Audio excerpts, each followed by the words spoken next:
अस्सलाम वालेकुम, ये है स्पोर्ट्स फ्लो। मैं हूं दानिश अनीस। पाकिस्तान और न्यूजीलैंड के दरमियान 5 T20 मैचेस की सीरीज़ का आज पहला T20 इंटरनेशनल ऑकलैंड में खेला गया, जिसमें याद रहे पाकिस्तान ने टॉस जीत के पहले बॉलिंग करने का फैसला किया। इब्तदाई मराहिल में ये फैसला अच्छा साबित हुआ। शाहिन अफरीदी को शुरू में ही विकेट मिली, फिर अब्बास अफरीदी जो डेब्यू कर रहे थे उनको भी इब्तदाई मराहिल में विकेट हासिल हुई। By the way Abbas Afridi का आज अच्छा डेब्यू रहा है। 34 रन के एवज 3 विकेटें उन्होंने हासिल की हैं। उसके साथ साथ शाहिन अफरीदी ने भी 3 विकेट हासिल की, लेकिन इसके बावजूद न्यूजीलैंड की टीम 227 रन का टारगेट देने में कामयाब हुई है। पाकिस्तान के खिलाफ हाईएस्ट टारगेट था।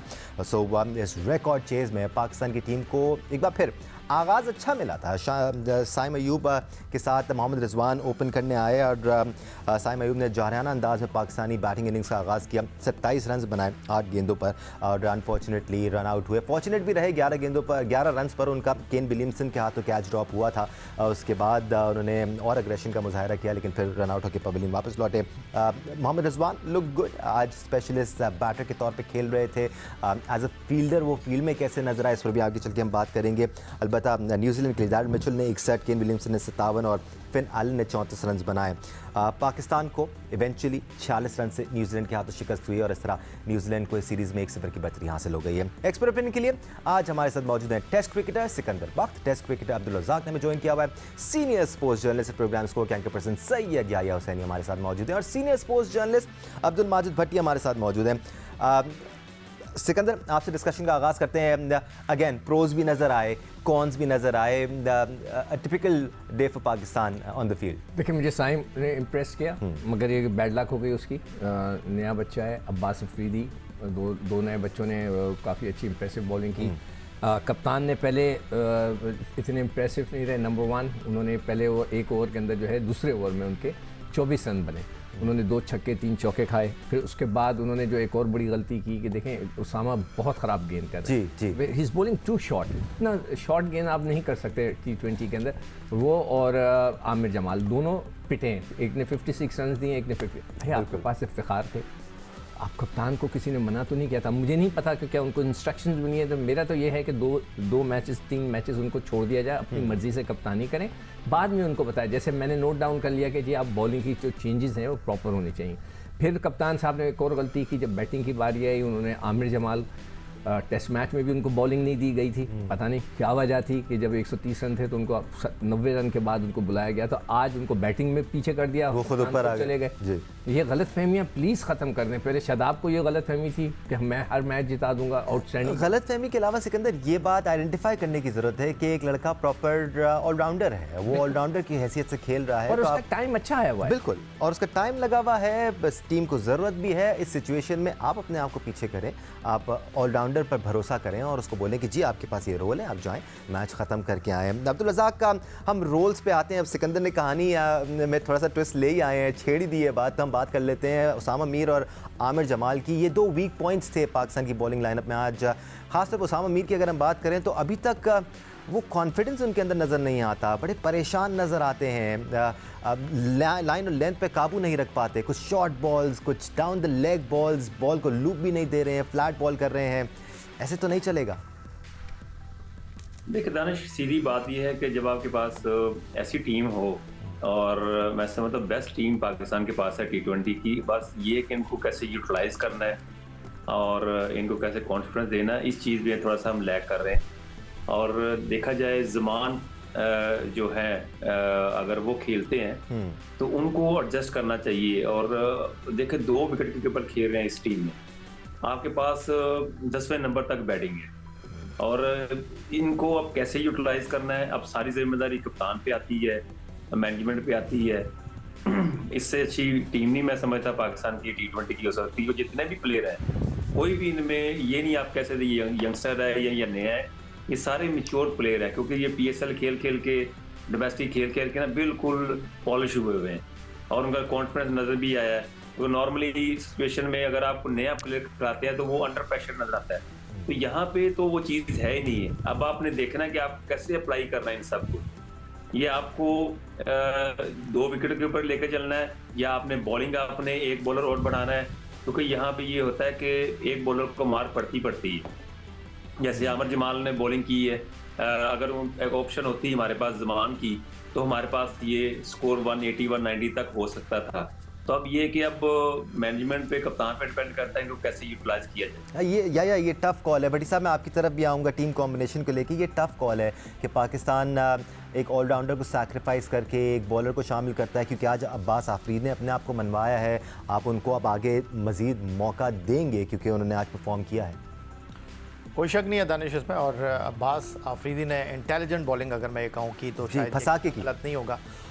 एक तो वो इतने लीथल किस्म के और ऑफ द पिच तेज़ बॉलर है नहीं। उन्होंने आज अपने स्लो वन के साथ जो है अब वो लोगों की तवज्जो अपनी जानिब मबजूल करवाने की कोशिश की। फिन एलन मिस टाइम कर गए, फिर पूरा शॉट नहीं खेल सके केन विलियमसन।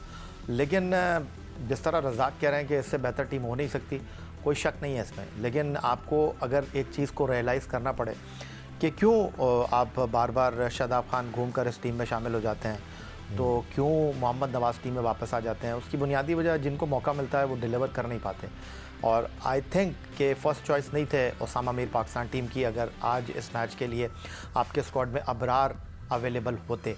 सिकंदर ने बिल्कुल ठीक कहा, सिकंदर ने बिल्कुल ठीक कहा कि आपको एक ओपन चांस मिला है और आप उसको ग्रैब नहीं करेंगे दोनों हाथों से, तो फिर इसको आप गलती ही कहेंगे। लेकिन इन तमाम चीज़ों से हटकर अगर मैं बात करना चाहूँ, देखिए पहली गलती तो आपसे ये हुई कि आपने स्कोर बोर्ड पर बहुत ज़्यादा रन लगवा दिए। 200 प्लस के बाद फिर जो है ना वो रेड लाइट ऑन हो जाती है, आपके लिए ख़तरे की घंटी बज जाती है। ऑन द अदर साइड अगर आप बात करते हैं, आज थोड़ी सी मुझे हैरानगी हुई, आप 200 चेस करने जा रहे हैं। जिस इंटेंट का मुजाहरा साइम अयूब ने किया, वो इंटेंट आपके, वो फड़क आपके आने वाले बैट्समैनों में दिखाई दी नहीं। अब उसकी वजह तो टीम डायरेक्टर और ड्रेसिंग रूम में ही आप बट क्या इसकी एक वजह ये भी हो सकती है कि जोड़ियां बनाकर खेल रहे हो, रोल्स दिए गए हो, क्योंकि आपके पास देखिए ना ये इंटेंट वाले तीन बल्लेबाज हैं। पहले साइम आ रहे हैं, फिर फ़खर आ रहे हैं, इफ्तिखार थोड़ा सा टाइम लेते हैं लेकिन उनकी भी अग्रेसिव इंटेंट है, फिर आज़म आ रहे हैं।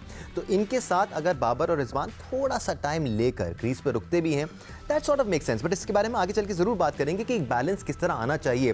फिलहाल भट्टी साहब, अगर हम बॉलिंग की ही बात करें, अब्बास आफरीदी ने अच्छी बॉलिंग ज़रूर कराई, लेकिन आमिर जमाल और उसामा मीर बहुत लैक लस्टर्ड नज़र आए, लाइन और लेंथ पर काबू नहीं रख पा रहे थे।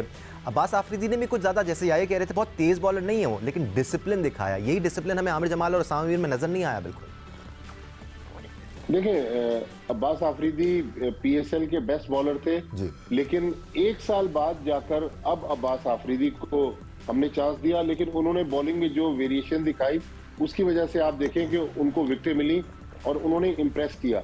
जहां तक आमिर जमाल की बात है, Aamir Jamal no doubt Australia की टेस्ट सीरीज अच्छा खेले, लेकिन उसके बाद मीडिया में जितनी हाइप मिली, मेरे ख्याल में थोड़ा सा आज वो ओवर कॉन्फिडेंट नजर आए। जिस तरह उन्होंने पहले विकेट भी ली, उस पर वो सेलिब्रेट कर रहे थे, हालांकि बहुत बड़ी नो बॉल करवा चुके थे। फिर पाकिस्तान की तरफ से लेग स्पिनर्स, माजी में बड़े बड़े लेग स्पिनर्स रहे हैं, जिनमें अब्दुल कादिर हैं, इंतखाब आलम, मुश्ताक अहमद। लेकिन आज हम जिस तरह उसामा मीर को देख रहे हैं, हमारे यहाँ दानिश डिपार्टमेंट का फर्स्ट क्लास टूर्नामेंट चल रहा है। उसामा मीर को पहले हमने बिग बैश के लिए एनओसी दे दी, फिर जब बिग बैश खत्म होगी 11-12 दिन पहले, तो वो न्यूजीलैंड चले गए, वहां पर प्रैक्टिस करते रहे। हालांकि अगर वापस आ जाते तो 1-2 फर्स्ट क्लास मैचेस मजीद खेल सकते थे, क्योंकि मैच प्रैक्टिस और जो प्रैक्टिस है उसमें फर्क है। लेकिन जो एक तो पाकिस्तान की फील्डिंग अगेन उसने बहुत डिसअपॉइंट किया, हमने एटलीस्ट 4 कैचेस छोड़े। लेकिन जो ऑस्ट्रेलियन टीम ने पाकिस्तान के खिलाफ एक प्लानिंग की थी, उसका आज भी हमें झलक नजर आई।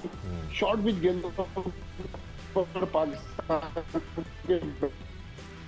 ठीक है भट्टी साहब, आपकी आवाज़ थोड़ी सी डिस्टॉर्ट भी हो रही है। Will come back. Usama Mir का जो डिस्कशन चल रहा है इसको क्लोज करते हैं हम। सिकंदर और अब्दुल रज़ाक से भी उनकी राय शामिल कर लेते हैं।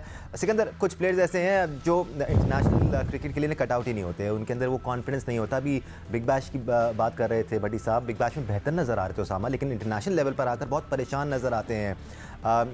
क्या ये बड़ा मसला है?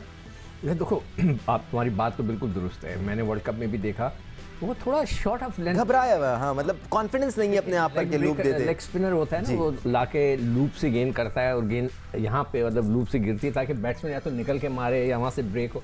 वो लाके थोड़ा तेज करते हैं और शॉर्ट कर देते हैं। और जब आप शॉर्ट गेंद कर देते हैं तो उसके बाद तो बैट्समैन के पास चॉइस होती है। जो अच्छे बैट्समैन हैं वो अपने फुटवर्क का इस्तेमाल करते हुए आगे पीछे होकर वो उनको हिटें मारते हैं। तो ये उसामा के साथ ये प्रॉब्लम चल रहा है। हमारी बैड लक ये हो गई है कि मेरी बड़ी ख्वाहिश थी इब्रार को देखने की, जी जी कि छोटे फॉर्मेट में मैं कह कह के थक गया था। मैंने मतलब ये कि मुझे समझ में नहीं आता, बाबर आजम जब कप्तान थे और रिजवान साहब मिलकर टीम चला रहे थे, कि भाई आप लोगों ने सारी सीरीज ज़ाया कर दी अगेंस्ट श्रीलंका, तो खिला देते ना। तो वो तो माजी की बात हो गई। अब लेट्स होप वो फिट हो जाएं टाइमली, ताकि वो इनफ मैचेस खेल लें वर्ल्ड T20 से पहले ना। पता तो चले बिल्कुल कि वो वनडे में, अब जैसे आमिर को आज पिटाई लग गई, क्या आमिर वनडे का बॉलर है या नहीं है? कहीं ऐसा ना हो कि पता चले कि वो वनडे में बॉलिंग ही नहीं करा। थोड़ा सा डिसिप्लिन अगर आमिर जमाल की आज बॉलिंग में होता ना, लाइन और लेंथ पे थोड़ा सा बेहतर कंट्रोल होता, बहुत ज़्यादा over pitch deliveries, down the leg deliveries. Abdul Razzaq, थोड़ा सा हम डेविल्स एडवोकेट भी बन जाएं अगर उसामा मीर के लिए, तो आज की पिच में ज़्यादा था नहीं कुछ स्पिनर के लिए, सीधा सीधा बॉल आ रहा था। इस सऊदी का भी बॉल टर्न नहीं हो रहा था, लेकिन उन्होंने बेहतर जगहों पर बॉल की,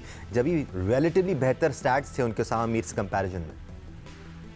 देखिए दानिश, पाकिस्तान टीम की अगर बात करें, थोड़ी सी ना स्टेबल नहीं नजर आ रही है, या ये बैटिंग में थोड़े डरे होते हैं या बॉलिंग में डरे होते हैं। अब हमने इतनी बड़ी टीम खिला दी है, आपको कम से कम थोड़ा सा देखना चाहिए कि जैसे सऊदी ने 3 ओवर किए हैं, तो जरूरी नहीं कि उसामा 4 ओवर ही करें, कोई बैकअप में बॉलर तो होना चाहिए। इफ्तिखार को है ना जी यूटिलाइज कर सकते थे, और जमान का अगर होता, एक अगर आप बैट्समैन कम करके, अगर आप एक विकेट कम करके आप जमान को खिलाते हैं, तो आपके लिए ऑप्शन बहुत ज्यादा बढ़ जाती है। आपने देखा होगा कि 11 डॉन ब्रैडमैन होना तो कभी टीम नहीं जीत सकती। अगर आप कहेंगे जी हमारे पास 11 के 11 अच्छे बैट्समैन हो तो हम टीम जीत जाएंगे, कभी नहीं होता। कॉम्बिनेशन से जीतती है, आपकी परफॉर्मेंस से, 2 बंदों की परफॉर्मेंस से आप मैच जीतते हैं, एक को मैन ऑफ द मैच मिलता है। तो ये कभी भी नहीं होता कि आप ऐसी टीम खिलाएंगे कि 10 के 10 बैटिंग कर लें और बाद में देखें जी हमारे पास बॉलर शॉर्ट हो गए हैं, किसी को भी मार पड़ सकती है। तो आपके पास ऑप्शन होनी चाहिए। एक रेगुलर बॉलर में और ऑलराउंडर में फर्क होता है। बिल्कुल। आप ऐसे एक्सपेरिमेंट कर रहे हैं कि हर चीज, विकेट कीपर खिलाए हैं तो 2 खिला दिए, ऑलराउंडर खिलाए हैं तो आपने 2-3 खिला दिए। ये बड़ा इंपॉर्टेंट पॉइंट है अब्दुल रज़ाक, क्योंकि अगर आप एक प्रॉपर बॉलर खिलाते हैं तो 30-35 रन का फर्क आ सकता है। वो विकेट्स भी ले सकता है, वैसे भी कंटेन कर सकता है, और रन्स का बहाव भी रोक सकता है। तो ये इंपॉर्टेंट डिस्कशन है। बॉलिंग पर काफ़ी बात हुई है, हम एक ब्रेक ले लेते हैं, ब्रेक से वापस आएंगे तो कुछ बैटिंग ऑर्डर पर भी बात करेंगे। जो बैट्समैन खेल रहे हैं उनसे हमारे एक्सपर्ट्स को क्या उम्मीदें हैं, और क्या वो इतने अच्छे हैं कि वर्ल्ड T20 में पाकिस्तान की परफॉर्मेंस बेहतर कर सकें। बात करेंगे ब्रेक के बाद, हमारे साथ रहिएगा। Welcome back once again to sports floor. बात हो रही है पाकिस्तान की 40 रन से शिकस्त पर, और हमारे साथ हमारा पूरा पैनल मौजूद है। भट्टी साहब से इस सेशन का आगाज़ करते हैं। भट्टी साहब, पाकिस्तान में बहुत आसान हो गया है प्लेयर्स को लेजेंडरी स्टेटस देना, और बहुत ज़्यादा तारीफ़ें होना शुरू हो जाती हैं परफॉर्मेंस के बाद। साइम अय्यूब से हम बहुत एक्सपेक्ट करते हैं, और उन्होंने आज अच्छा खेला, लेकिन अभी उनके लिए आगाज़ है, आगे बहुत उनको प्रूव करना है। बहुत जल्दी अगर हम बहुत ज़्यादा वायरल कर देंगे किसी को, तो वो उस प्लेयर के लिए खुद अच्छा नहीं है। देखिए दानिश, जिस तरह थोड़ी देर पहले याहिया बात कर रहे थे ना कि फ्रेंचाइज क्रिकेट और पाकिस्तान या नेशनल टीम को रिप्रेजेंट करना, इंटरनेशनल क्रिकेट में जमीन आसमान का फर्क है। साइम अय्यूब अपनी छोटी इनिंग्स को, जिस तरह उन्होंने टेस्ट मैच में भी एक इनिंग्स खेली, वो भी शायद 33 रन की इनिंग्स थी, आज शायद 27 रन बनाकर आउट हो गए। तो उनको इन छोटी इनिंग्स को बड़ी इनिंग्स में कन्वर्ट करना होगा। कल वो जो एक हमारी और आपकी जब डिस्कशन चल रही थी, अब प्लानिंग की जो बात हो रही है कि न्यूजीलैंड ने अभी से प्लान किया हुआ है कि किस मैच में किस प्लेयर को रेस्ट देंगे और किस मैच में कौन सा प्लेयर खेलेगा। वो रविंद्रा जो था, रविंद्रा, वो इस पूरे स्क्वाड में ही नहीं है न्यूजीलैंड के। तो मतलब वो प्लानिंग हो रही है। हमारे यहाँ प्लानिंग समझ नहीं आ रही कि हम लेके चल रहे थे जमान खान, आज अब्बास आफरीदी को खिला दिया। अब हम बार बार अबरार अहमद की बात करते हैं। भाई एक तो क्रिकेटिंग डिसिप्लिन होता है। अबरार अहमद के बारे में जो पीसीबी के मेडिकल पैनल की रिपोर्ट है कि उन्होंने अपनी बीमारी को सही तरीके से रीहैब नहीं किया। तो देखिए, अब प्लेयर्स भी तो कसूरवार है ना। बिल्कुल, हर जगह पर हम पीसीबी को तो इल्जाम नहीं दे सकते।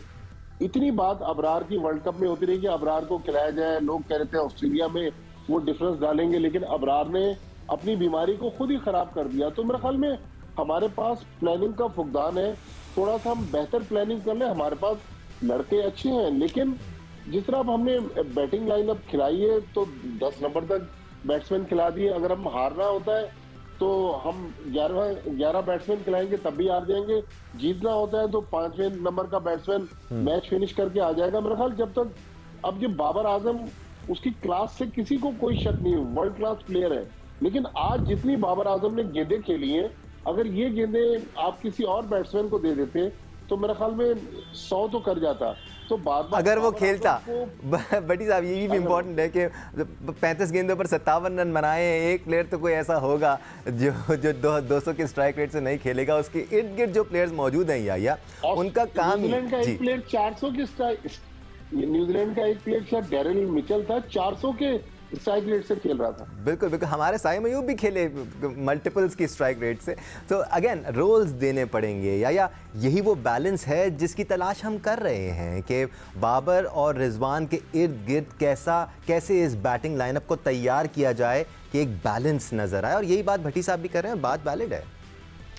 देखिए दानिश, बात दरअसल ये है कि आप बार बार ये बात कर रहे हैं कि मनसूबाबंदी और खिलाड़ियों का रोल क्या है। आपका सीधा इशारा पाकिस्तान टीम के डायरेक्टर मोहम्मद हफीज़ की तरफ। नहीं कतई मोहम्मद हफीज़ ना तो बैटिंग करने के लिए आएंगे, मोहम्मद हफीज़ ना बॉलिंग करने के लिए आएंगे, और ना ही मोहम्मद हफीज़ ने फील्डिंग करनी है। अब ये तो हमारा प्रॉब्लम कई सालों से है ना। हफीज़ तो अभी आए हैं। नहीं, हफीज़ अभी आए हैं, लेकिन हफीज़ भी आंसरेबल हैं। बिल्कुल उनको जिम्मेदारी मिली है, दबंग जिम्मेदारी मिली है, मल्टीपल जिम्मेदारी मिली है, आंसरेबल हैं। अगर टीम परफॉर्मेंस नहीं करेगी, नताइज मुस्बत नहीं आएंगे, तो मोहम्मद हफीज़ हमें भले से कितनी भी किताबें दिखाते हैं, जिस तरह यूनुस खान आपको लिखते हुए हर बार नज़र आते थे। बैट्समैन परफॉर्म नहीं करेंगे, बॉलर परफॉर्म नहीं करेंगे, टीम कारकर्दगी का मुजाहरा नहीं करेगी, तो हफीज़ की कुर्सी जो है वो हिल जाएगी। और यहाँ पर कुर्सी हिलाने में आपको पता है कि बहुत सारे लोग हर वक्त तैयार रहते हैं। तो बात दरअसल ये है कि एक चीज़ आज ज़्यादा मैं पाकिस्तान टीम की बैटिंग लाइनअप को खोलने से हटकर बात करना चाहूँगा। एक चीज़ आज एक वाज़े हो गई है। कल एक प्रेस कॉन्फ्रेंस की है मोहम्मद हारिस ने, जो कि पाकिस्तान के लिए 9 T20 मैचों में 127 रन बनाने में कामयाब रहे हैं। और उन्होंने ये पूछा है प्रेस कॉन्फ्रेंस में पाकिस्तान क्रिकेट बोर्ड से कि भाई मुझे आपने क्यों ड्रॉप किया। पहले हम सुनते थे मुझे क्यों निकाला, पूछ रहे हैं कि आपने मुझे क्यों ड्रॉप किया। और वो ये पूछ रहे हैं 9 मैचों में 127 रन बनाकर कि भाई मेरी परफॉर्मेंस में ऐसा क्या था जो आपने मुझे टीम से बाहर कर दिया। अब यहाँ पर आप आज 10 रन बनाए हैं गालिबन आजम खान ने, तो अब उनके 6 मैचों में रन हो गए हैं 16। तो अब ये 16 रन 6 मैचों में, उनके 9 मैचों में 127 रन। और आजम खान को बहुत ज़्यादा काम करना पड़ेगा अपने ऊपर। एक बात जो आपने आपके कही कि या तो वो सिंगल हैंडेडली मैच ख़त्म कर दें और फिर सबके मुंह पे लग जाएंगे टेप। और जिस तरह जुनैद खान ने अपने मुंह पर टेप लगाया था 2019 वर्ल्ड कप में, सब अपने मुंह पर टेप लगा के बैठ जाएंगे। लेकिन आज़म का जो फ्लॉ है, वो सबसे बड़ा फ्लॉ ये है कि अगर राइट लेफ्ट से बॉल जाता है, जिस तरह आज एक बॉल निकला स्लिप में और उन्होंने बिल्कुल हिले भी नहीं वो अपनी जगह से, मुश्किल कैच था, वो गए भी नहीं कैच के ऊपर।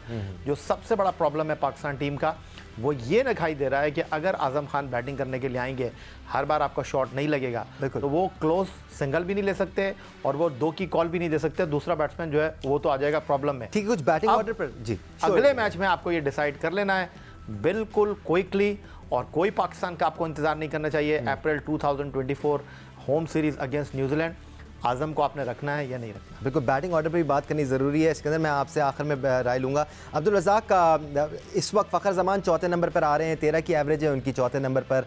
क्या उनको 4थे नंबर पर ही खेलना चाहिए या फिर आप बैटिंग ऑर्डर में तब्दीली समझते हैं होनी चाहिए? दानिश, हम जो मर्जी यहाँ कहते रहे, वो आपकी राय सर, आपकी राय जानना चाहता हूँ।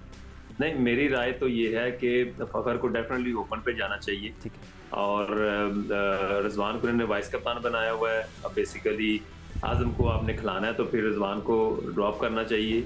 इस तरह को कॉम्बिनेशन बनाएंगे तो फिर जाके कोई रिजवान की जगह अगर आप जमान खान को लेके आते हैं तो फिर कॉम्बिनेशन बनेगा, और इस तरह बड़ा मुश्किल हो जाएगा पाकिस्तान का कॉम्बिनेशन। सिकंदर, आपकी राय? यार एक तो सबसे पहले मैं वो है टाइम। जी है, बोलिए सर। भट्टी साहब ने रिहैब की बात की कि लड़कों की भी रिस्पॉन्सिबिलिटी है। यार जिस क्रिकेट बोर्ड में 17-19 लोग जाते हैं जो कि सपोर्टिंग स्टाफ है, तो कितना स्टाफ जो होगा वहाँ पर होगा पीसीबी में। I can not even imagine. ये उनका काम है उस बच्चे को रिहैब करना। मतलब एक लड़का है, नया आया है, उस बेचारे को कैसे पता कि उसको रिहैब कैसे करना है। आप एक बंदे को उसके पीछे लगा दें, जो जाकर उसको जो है रिहैब के ट्रेनिंग दे, बच्चा खुद जाकर नहीं कर सकता। वो ये कह रहे हैं कि उसने बताया ही नहीं कि उसको इंजरी है या फिर अरे टेस्ट कैसे हो, हो फिटनेस सकता है टेस्ट कि- हो। नहीं देखें, फिटनेस टेस्ट के लिए तो वहाब रियाज ने कह दिया ना कि भी सोचना भी मना है। लड़कों ने कह दिया आप सोचे भी मत कि हम फिटनेस टेस्ट देंगे। ये तो खैर बहुत सी चीज़ें तब्दील होनी है। सबसे बड़ी एक और चीज़ मैं सवाल डाल देता हूँ जी। यहाँ पे सारे हमारे एक्सपर्ट्स बैठे हैं कि अजहर अली को कौन सा सेंटर कहलाता है वो, हाई परफॉर्मेंस सेंटर का हेड बना दिया गया। भाई जिंदगी में उन्होंने कुछ काम किया है? कहीं जिंदगी में कोई कोचिंग की है? किसी स्कूल की टीम को कोचिंग की है? ये वही बात हो गई जो मिसबाउल हक के साथ किया आपने, कि उठा के उसको डायरेक्ट जो है पाकिस्तान टीम का कोच, सेलेक्टर और पता नहीं बैटिंग कोच बना दिया। खुदा का खौफ करें सर, अगर कोई लम्प से या IBA से गोल्ड मेडल लेता है तो क्या आपको कॉर्पोरेट सेक्टर का उसको CEO बना देंगे?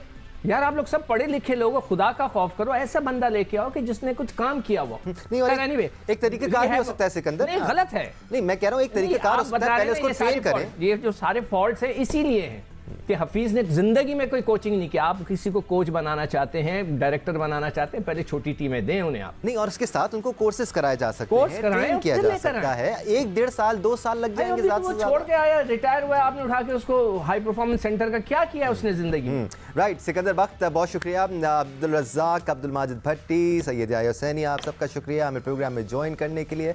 आप सबका शुक्रिया देखने के लिए। आज तो पहला ही मैच हुआ है, अभी 4 बाकी हैं और बहुत कुछ पता लगना भी बाकी है। आज के लिए स्पोर्ट्स फ्लोर से इतना ही। अल्लाह हाफिज़।